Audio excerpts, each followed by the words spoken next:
much later than you think." "And it's getting later all the time," Malone added. "Pretty soon the sun will go out and all life on Earth will end. Won't that be nice and peaceful?" "I'm looking forward to it," Boyd said.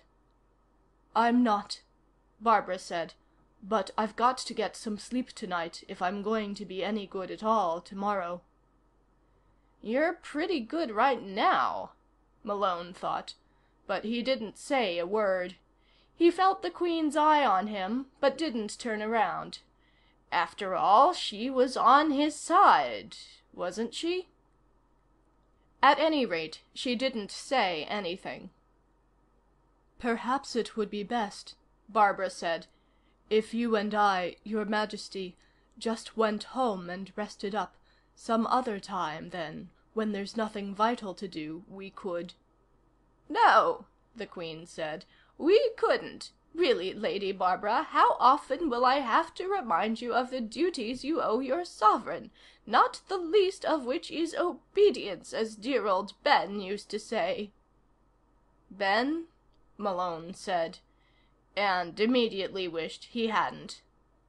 "Johnson, dear boy," the Queen said. "Really a remarkable man, and such a good friend to poor Will. Why, did you ever hear the story of how he actually paid Will's rent in London once upon a time? That was while Will and that Anne of his were having one of their arguments, of course. I didn't tell you that story, did I?" "No," Malone said truthfully, but his voice was full of foreboding. "If I might remind Your Majesty of the subject," he added tentatively, "I should like to say—" "Remind me of the subject," the Queen said, obviously delighted. "What a lovely pun! And how much better because purely unconscious. My, Sir Kenneth, I never suspected you of a pointed sense of humor. Could you be a descendant of Sir Richard Green, I wonder?" "I doubt it," Malone said. "My ancestors were all poor, but Irish." He paused. "Or, if you prefer, Irish, but poor." Another pause, and then he added, "If that means anything at all, which I doubt."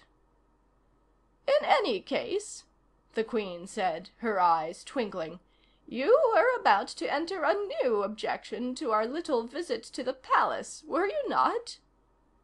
Malone admitted as much. "I really think that—" Her eyes grew suddenly cold. "If I hear any more objections, Sir Kenneth, I shall not only rescind your knighthood, and, when I regain my rightful kingdom, deny you your dukedom, but I shall refuse to cooperate any further in the business of Project Isle." Malone turned cold. His face, he knew, without glancing in the mirror, was white and pale. He thought of what Burris would do to him if he didn't follow through on his assigned job. Even if he wasn't as good as Burris thought he was, he really liked being an FBI agent. He didn't want to be fired. And Burris had said, "Give her anything she wants."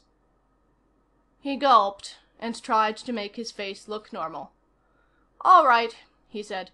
"Fine. We'll go to the palace." He tried to ignore the pall of apprehension that fell over the car. End of chapter 5 of Brain Twister.